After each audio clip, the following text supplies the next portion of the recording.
फजर की नमाज के बाद मैं एक दिन गुजर रहा था, एक घर के सामने काफी लोग खड़े थे। मैंने पूछा क्या हुआ, तो कहने लगे कि फौतगी हो गई है। तो मैंने कहा कि उनका कोई बेटा नजर नहीं आ रहा। कहा तीनों बेटे तबलीग पे गए हुए हैं। मैंने कहा अच्छा, माँ की फिर अचानक तबीयत खराब हुई होगी, कोई हार्ट का मसला बन गया।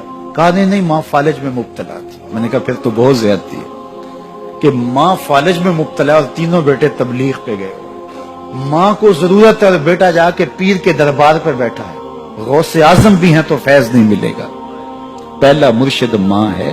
मैं बार्सिलोना के एयरपोर्ट पे था, तो वहां कोई अपना हम जुबान मिल जाए बैरूनी दुनिया में तो बड़ा अच्छा लगता है।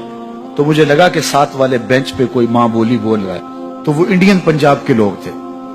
कहा कि ये हमारा दोस्त है, इसको हम अलविदा करने आए। तो मैंने पूछा कितने अरसे बाद जा रहे हो? तो वो कहने लगा 27 साल 3 माह बाद। तो मुझे दिलचस्पी पैदा हुई, तो मैंने कहा कि इतना अरसा? कहा कि बस वो आया था और ऐसा उलझा, कागजात का मसला बन गया, तो अब अल्लाह ने बेहतरी किया तो अब जा रहा हूँ। जब आया था उन फवाने शबाब था और अब तो बुढ़ापा उतर रहा है। और बड़े हसरत बड़े अंदाज में कहने लगा पता नहीं मेरे घर वाले अब मुझे पहचानते भी हैं या कि नहीं। 27 साल 3 माह बाद जा रहा हूँ, पता नहीं मेरे घर वाले अब मुझे पहचानते भी हैं या नहीं। मैंने कहा और कोई पहचाने या ना पहचाने, माँ कदमों की आहट से पहचान लेगी। ये मेरे पुत्र के पैरों की आवाज लगती है। तो वालिदैन की खिदमत करेंगे तो सरखुरू होंगे, माँ बाप की बेअदबी करेंगे तो कभी भी आप सरखुरू नहीं होंगे। तो वालिदैन की रिजा को अल्लाह की रिजा समझो। रिजाउल्लाह फी रिजाउल वालिद व सखतुल्लाह फी सखतिल वालिद। वालिदैन की रिजा में अल्लाह की रिजा छुपी है और वालिदैन की नाराजगी में अल्लाह की नाराजगी छुपी है। ये तुम्हारे लिए दीन है। नवाफिल पढ़े जा रहे हैं, लेकिन माँ बाप को जरूरत है तो उनकी खिदमत नहीं कर रहे। अल्लाह को वो नवाफिल कबूल नहीं है। माँ के कदम दबाओ, बाप के पांव चूमो, तो तुम्हारे नवाफिलों से बेहतर तुम्हें जब वो दुआ देंगे अल्लाह अपनी रहमतें तुम्हारे ऊपर नाज़िल करते। तो उनकी खिदमत करो। एक शख्स जहाद का इज़्न लेने के लिए हुजूर की खिदमत में आया, हुजूर मैं जिहाद पे जाना चाहता हूँ। कितनी बड़ी बात, छठा रुकन है इस्लाम का। लेकिन आका करीम क्या बोलते हैं, अहय्युन वालिदा का, क्या तेरे वालिदैन जिंदा हैं? काला नाम, का जी हुजूर जिंदा है। काला फफी है मा फजाहिद, कहा जा उनकी खिदमत कर, यही तेरा जिहाद।